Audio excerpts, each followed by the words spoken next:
दोस्तों आप सभी को फिर से स्वागत है अपना चैनल कंप्यूटर अनुसंधान में। दोस्तों आज हम जानेंगे कि कंप्यूटर के जो है से फंक्शन की क्या होता है। देखिए दोस्तों, फंक्शन की किसको बोलेंगे, आप लोग सिंपली बोलिएगा फंक्शन की। देखिए यहाँ पर हम कीबोर्ड आ गया है ना। फंक्शन की कहाँ है दोस्तों, तो देखिए फंक्शन की आपका F1 से F12 तक ये सारे जो की हैं वो फंक्शन की होते हैं। ठीक है दोस्तों, तो चलिए हम जानेंगे इसी के बारे में कि आखिर फंक्शन की क्या होता है। तो यहाँ पर थ्योरी में हम सिंपली देखेंगे दोस्तों,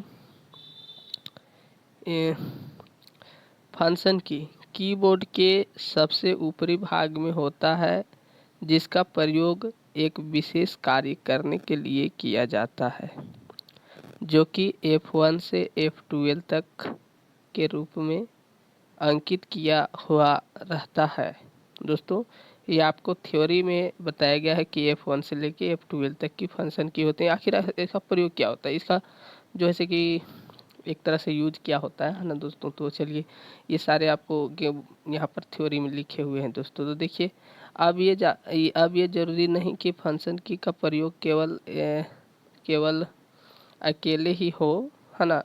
ये किसी अन्य बटन के साथ भी प्रयोग किया जा सकता है। ये सब आपके सॉफ्टवेयर पर निर्भर करता है कि आप कौन से सॉफ्टवेयर पर वर्क कर रहे हैं। दोस्तों देखिए यहाँ पर जैसे आपका कौन सा सॉफ्टवेयर चल रहा है, जैसे MS वर्ड, MS पब्लिश, ये सारे आपका जो है से एक तरह के सॉफ्टवेयर है।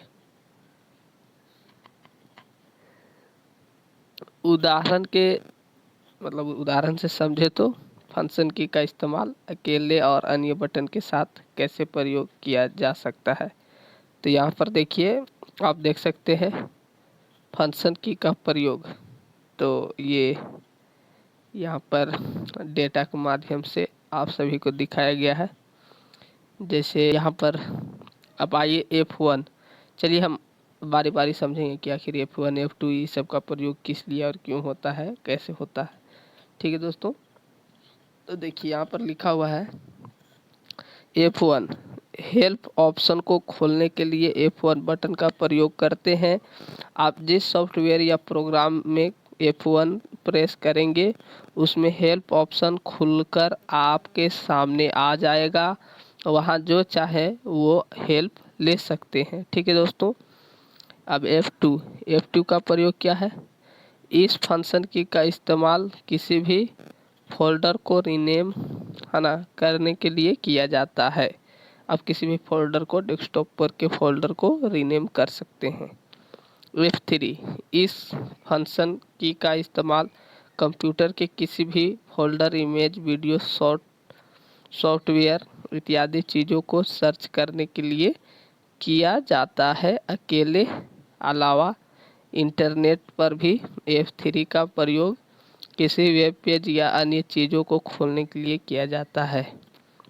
F4 इस फंक्शन की का इस्तेमाल अन्य की के साथ कर सकते हैं, जैसे Alt+F4 से शट डाउन। इसके अलावा भी F4 का इस्तेमाल अन्य बटन के साथ किया जाता है। F5 इस की का इस्तेमाल हम लोग तब करते हैं जब हमें अपने कंप्यूटर या वेब पेज को रिफ्रेश करना होता है। अगर आपके कंप्यूटर स्लो चल रहा है तो आप F5 का इस्तेमाल कर सकते हैं, उससे आपका कंप्यूटर जो है रिफ्रेश हो जाएगा। तो आगे हम देखेंगे दोस्तों कि F6 इसका प्रयोग करके आप डायरेक्ट वेब पेज के URL के पास जंप कर सकते हैं, उसे एडिट, डिलीट या अन्य URL को टाइप कर सकते हैं। F7 का प्रयोग स्पेलिंग को चेक करने के लिए किया जाता है। हाँ दोस्तों, किसी अन्य बटन के साथ इसका प्रयोग किया जाता है।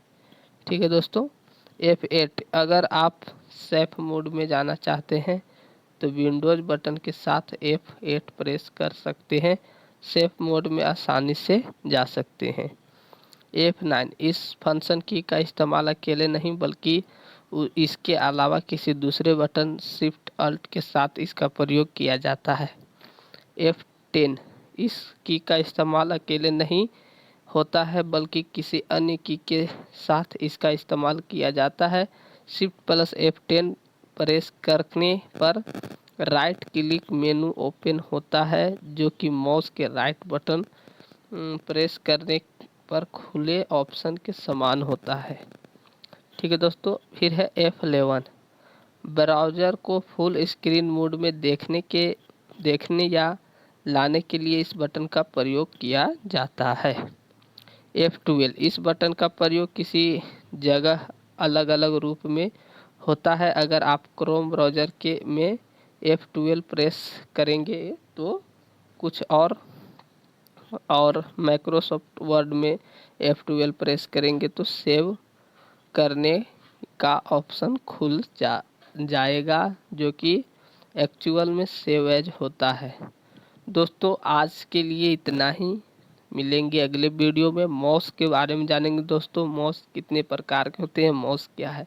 ठीक है दोस्तों, बहुत बहुत धन्यवाद। वीडियो अगर अच्छी लगी तो लाइक सब्सक्राइब प्लीज़।